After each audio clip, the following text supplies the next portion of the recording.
Masih bersama kami di Livestock, bantuan kuliah di masa wabah, semoga ini bisa merata ke semua mahasiswa di seluruh Indonesia ya.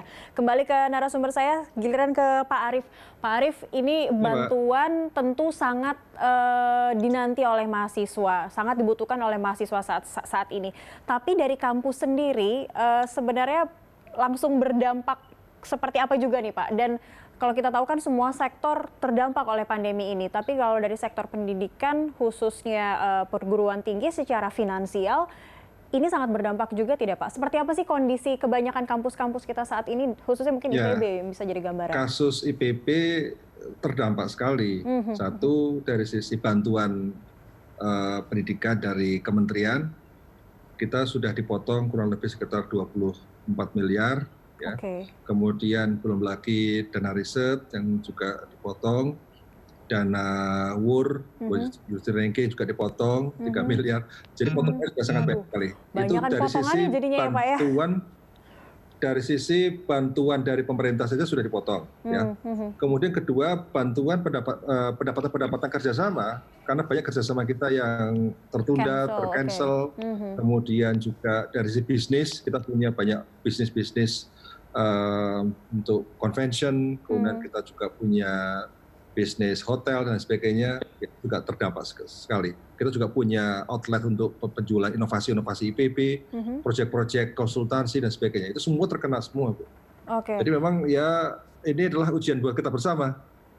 Betul. Jadi betul-betul ini pandemi tidak ada celah, semua sektor ini semua terdampak. Ya. Bahkan dari perguruan tinggi atau dunia pendidikan secara finansial pun mereka banyak merasakan banyak potongan begitu ya, pemotongan dana-dana bantuan dari pemerintah. Tapi intinya ini yang ingin dipertahankan oleh kampus adalah yang penting mahasiswanya tidak ada yang drop out begitu saja. Karena kehadiran mahasiswa atau jumlah mahasiswa ini juga berkaitan erat dengan kelangsungan kampus juga begitu dong Pak Arief ya? Betul. Ya kami kan juga satu harus menjamin mahasiswa tetap kuliah. Ya. Di IPB tidak boleh mahasiswa itu DO hanya gara-gara tidak bisa bayar kuliah. Tidak boleh. Harus kalaupun DO ya DO karena nilai akademik bukan karena kemampuan ekonomi. Saya kira nggak adil kalau kita harus memperlakukan mahasiswa tidak mampu seperti itu. Nah kemudian pada saat yang sama kita juga harus adil pada dosen, kita adil pada tenaga pendidikan, adil pada pegawai-pegawai kita juga, yang mereka juga butuh kesejahteraan juga pada saat kondisi seperti sekarang ini. Oleh karena itu pimpinan perguruan tinggi hampir semua ada di Indonesia ini sekarang lagi dancing. Jadi menjaga keseimbangan antara kepentingan mahasiswa dan kepentingan dosen, kepentingan institusi, ya agar semuanya bisa merasakan bahwa merasakan meminimumkan dampak dari apa yang terjadi sekarang ini. Oke, baik. Nah, Bu Paris, tadi yang dikatakan oleh Pak Arief ini menarik. Oke, kita concern semua terhadap mahasiswa yang mungkin tidak mampu untuk membiayai perkuliahannya di masa sekarang ini, masa pandemi. Tapi bagaimana, benar juga tuh Bu, bagaimana dengan staf, dengan dosen, dengan para pengajar ataupun orang-orang yang ada di sekitar kampus? Mungkin nggak nih Bu, dari Kemendikti juga ada intensif mungkin ke mereka? Atau dosen-dosen, ya dosen-dosen juga mungkin mesti ngeluarin duit ekstra nih untuk paket data mereka selama school from home gitu. Bang Cakri, saya nggak bisa mendengar suaranya. Oke.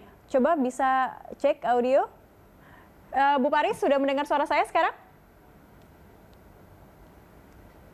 Bu Paris sudah mendengar suara saya? Bu Paris. Ya, saya bisa mendengar suara Pak Arief, tapi tidak bisa mendengar suaranya Mbak Cakri. Boleh buka. Sudah bisa mendengar suara saya sekarang, Bu?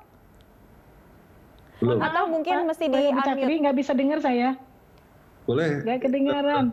Pak Katri ke saya ke Bu Paris, nanti saya salurkan. Juga. Wah, ini namanya kerjasama ya. Saya bisa mendengar suara Pak Arief, tapi tidak bisa mendengar suaranya Mbak Cakri.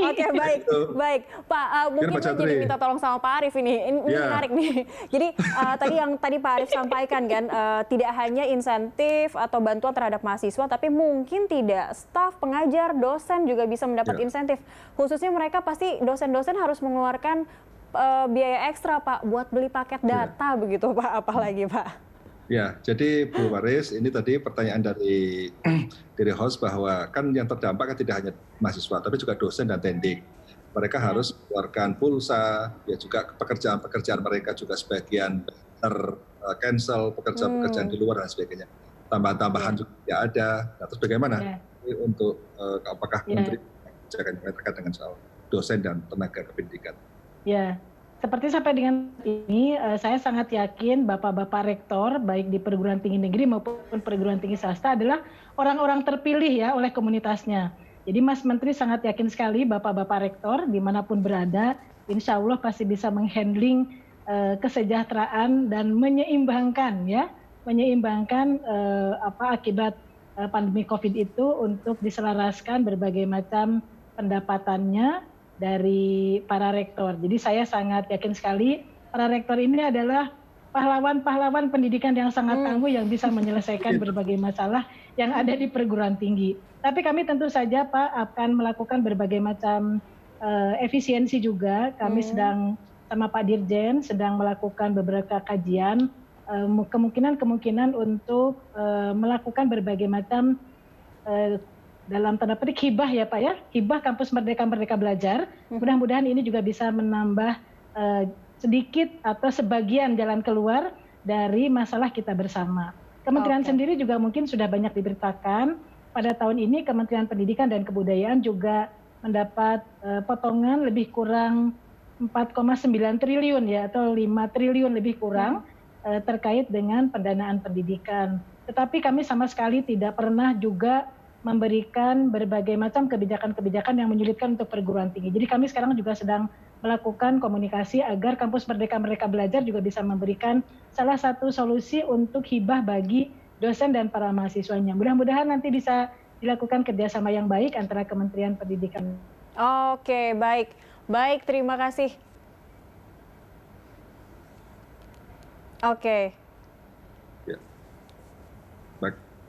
Mendengar, Mbak? Ya, jelas terdengar dengan jelas. Terima kasih banyak juga ya ini Pak Arief. Ini kita juga menarik karena berarti kita siap menghadapi new normal ya. Di saat narasumber saya justru membantu menyampaikan pertanyaan saya kepada narasumber. Iya, saya jadi co-host Mbak sekarang.